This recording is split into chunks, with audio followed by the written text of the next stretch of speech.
अरे पजू मी काय म्हणतो, ह्या होमाच्या लग्न जुळायला 3 दिवस नाही झाले, मोठी चांगली पोरगी सांगलास. बरोबर. मी काय म्हणतो, आज मला ऐकायला भेटला का ते पाहुणे याच्या लग्न तोडायला येऊन राहिले, हे खरी हो?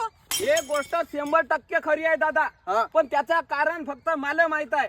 हे पोरगी म्हणते याला का आपण लग्न होत पर्यंत फोनवर बोलू या गोष्टीला. अरे हा साहजिकच तिला आहे. म्हणते खरा का माझ्याकडे वेळच नसे फोनवर बोलाल तर कसा बोलू सांग? म्हणजे याला गावात कुत्र माराची ह्याय करा ड्युटी. बाल आता याच्या घरी 2 शेड्या आहेत. त्या 2 शेड्या वावराला नेऊन बांधलं तरी तिचा चारा पाणी व्यवस्थित होते.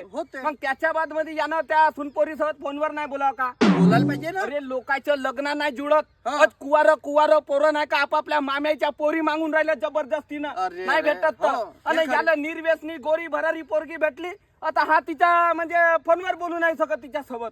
याला इल्लत आहे. बेसरम सारखा हाततेच बे तू. सांगू का पजू भाऊ, मला नाही का पोलिस मुलाला लाजच लागते. तुला लाज लागते. शाळेगिड्यात लपडा गिपडा केलाच नाही? नाही केलं. नाही केला. आता असा करणार तर कचारीन बाईच्या घरी जा, 2 डझन बांगड्या घे ना हातामध्ये घाल आणि बेबी बाला लुगडा मांग. तो लुगडा घालल्यावर चालला गावामध्ये लाजत असा लाजत. तू कुवारा राय नाही तर काही राय, याच्या बाद मला पोरगी पाहून दे मनाचा नाही. विषय खतम.